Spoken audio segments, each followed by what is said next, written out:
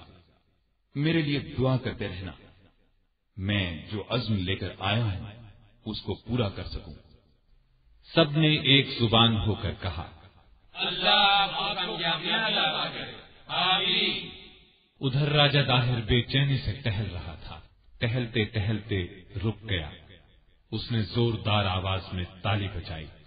فوراً ایک دربان اندر داخل ہوا، اس کے سامنے پوری طرح جھکا اور بولا، کیا حکم ہے مہاراج؟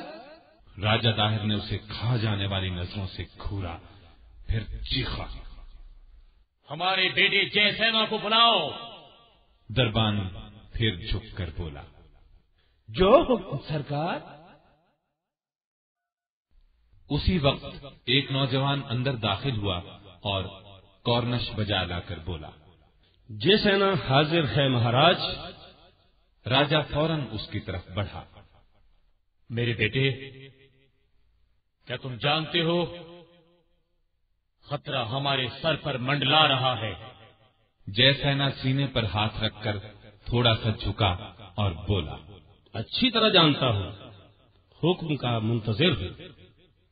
میں تو خود بیبل پر حملہ کرنے کے لیے بے چین ہوں۔ راجہ نے یہ سن کر برا سا منہ بنایا اور بولا، جوان اور بوڑھے میں یہی فرق ہے، جوان آدمی کر کے سوچتا ہے، بوڑھا سوچ کر کرتا ہے۔ جے سینا یہ سن کر طنزیہ انداز میں مسکرایا۔ کیا آپ کو معلوم نہیں عرب فوج کا سپہ سالار مجھ سے بھی کم عمر ہے؟ آپ مجھے اس لیے کم عقل خیال نہ کریں کہ میں جوان ہوں۔ راجہ داہر نے یہ سن کر منہ بنایا، پھر فوراً مسکرا کر بولا، اچھا خیر، غور سے سنو۔ اب یہ جنگ دو ملکوں یا دو بادشاہوں کی جنگ نہیں رہ گئی۔ مسلمانوں نے دیبل کا جھنڈا گرا کر ہمارے دیوتاؤں کو جھوٹا ثابت کر دیا ہے، لیکن اب ہمیں یہ ثابت کرنا ہے کہ دیوتاؤں کی توہین کرنے والا ان کے قہر سے بچ نہیں سکتا۔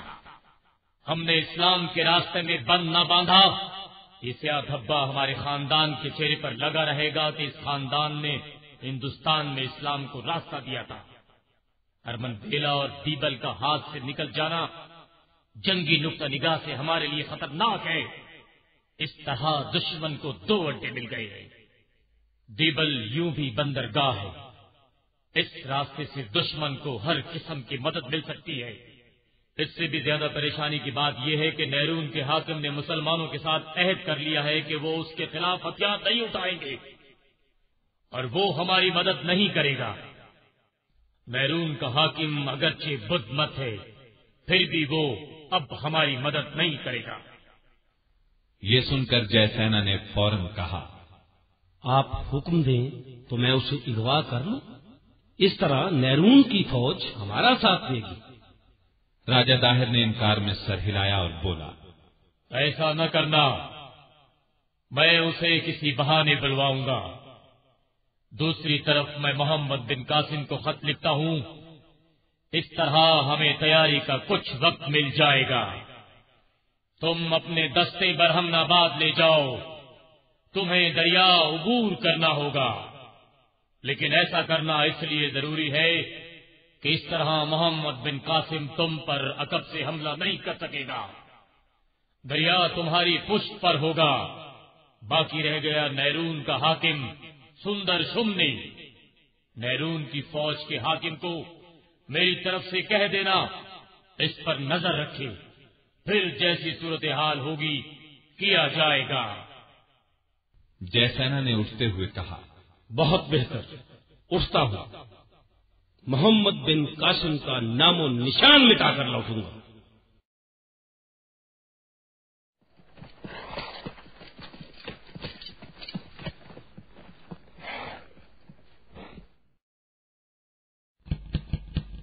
محمد بن قاسم کا جاسوس شعبان ثقفی اس کے خیمے میں داخل ہوا۔ محمد بن قاسم نے فوراً پوچھا، ہاں ثقفی، کیا خبریں ہیں؟ جواب میں شعبان نے کہا، نیرون کا حاکم سندر شمنی غائب ہے، اسے راجہ داہر نے کسی کام سے بلایا تھا، اس کی واپسی نہیں ہوئی، حالانکہ اسے معلوم ہے ہم نیرون کے قریب پہنچنے والے ہیں اور شہر کے دروازے پر اسے ہمارا استقبال کرنا ہے، لہذا صاف ظاہر ہے یہ راجہ کی چال ہے۔ اس نے اس کو وہاں روک لیا ہے اور نیرون کی فوج کے حاکم کو تبدیل کر دیا ہے۔ اب شہر کے دروازے ہمیں بند ملیں گے۔ ایسے میں دربان کی بلند آواز سنائی دی، سالار اعلیٰ، اس طرف سے کچھ گھڑ سوار چلے آ رہے ہیں۔ اوہو، یہ تو نیرون کا حاکم سندر شمنی لگتا ہے، محافظ دستہ بھی ساتھ ہے۔ محمد بن قاسم اور شعبان خیمے سے باہر آ گئے، اتنے میں سندر شمنی نزدیک آ گیا۔ محمد بن قاسم نے حیران ہو کر کہا، ہماری ملاقات تو نیرون کے دروازے پر طے تھی۔ سندر شمنی نے جواب میں کہا، یہ راجہ داہر کی چال تھی، میں بڑی مشکل سے جان بچا کر نکلنے میں کامیاب ہوا ہوں۔ اب نیرون کے دروازے آپ کو کھلے ملیں گے، لیکن یہ بھی سن لیں، آپ کے راستے میں اب راجہ داہر کا جنگجو بیٹا جے سینا آ رہا ہے۔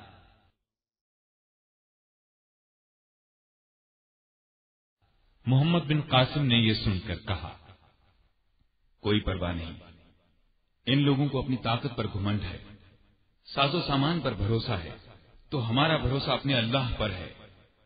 جے سینا سے بھی مقابلہ ہوگا، لیکن اس سے پہلے ہمیں سیوستان کا شہر فتح کرنا پڑے گا، اس لیے کہ راستے میں پہلے وہ آتا ہے، انشاءاللہ ہم اس کو بھی فتح کر لیں گے۔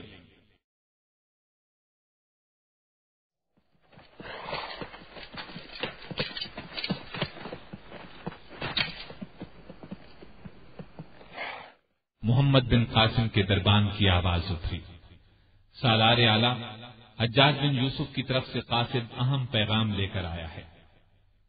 محمد بن قاسم نے فوراً کہا، اسے آنے دو،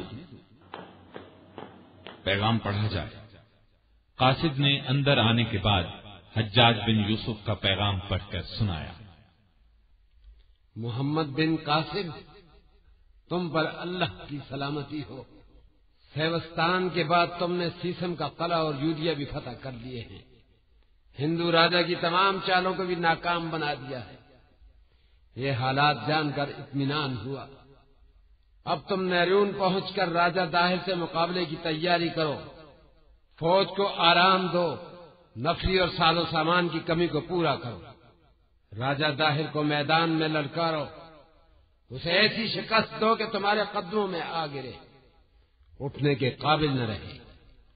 راجہ داہر کو شکست دینے کی دیر ہے، پھر ہندوستان کے دروازے تم پر کھل جائیں گے، کوئی تمہارے مقابلے پر نہیں ٹھہر سکے گا۔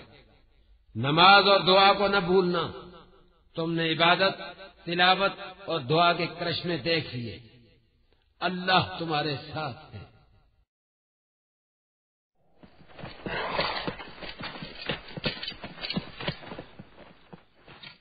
شعبان ثقفی محمد بن قاسم کے خیمے میں داخل ہوا اور بولا، سالار اعلیٰ، ایک بری خبر سننے کے لیے تیار ہو جائیے۔